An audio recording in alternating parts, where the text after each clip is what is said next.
Vernon Embry here with the Prime Plaza department here at Springfield Terminal. We're going to talk a little bit about the Doran tire pressure monitoring system on all of our trucks here at Prime. All your cars since 2007 have a TPMS sensor system on them. So we're just going to go through some of the basics on how to read what your tire pressures are.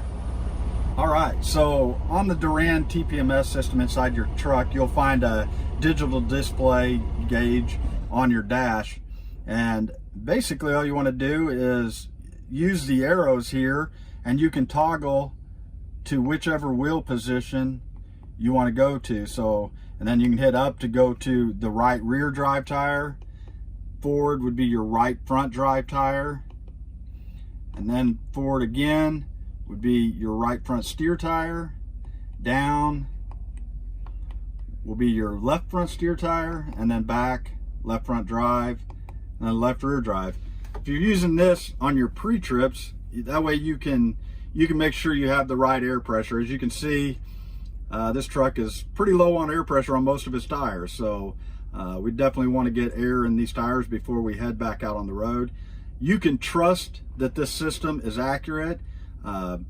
I would not take the TPMS monitoring caps off of the valve stems unless the tire is flat or needs some sort of service, or if you're going to air up your tires.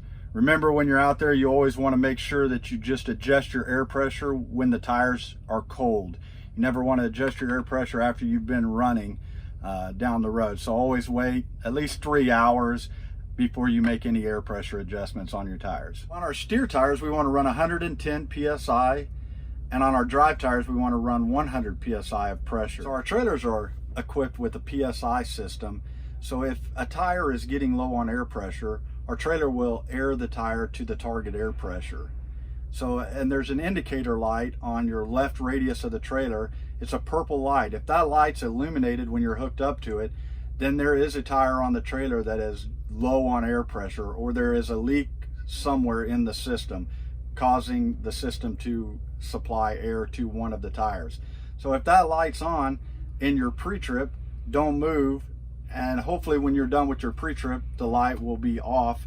And if it's still on, you'll want to contact your road assist advisor, and they will set up a service for you. And if you're running down the road and the light illuminates, that means your tire, you've maybe picked up a nail, or there is another leak of some sort in the system. So you need to get pulled over immediately, and you want to find a safe space to pull over. So you may have to run just a little bit. If you do, turn your hazards on and slow down, get to a safe spot, and contact your road assist advisor, and they will help you. So if you're here at the Springfield terminal and you have any tire questions, please find me. My name's Vernon Embry. And if you're in Pittston, you can see Anthony Granahan. And in Salt Lake City, Richard Ballinger. Thank you.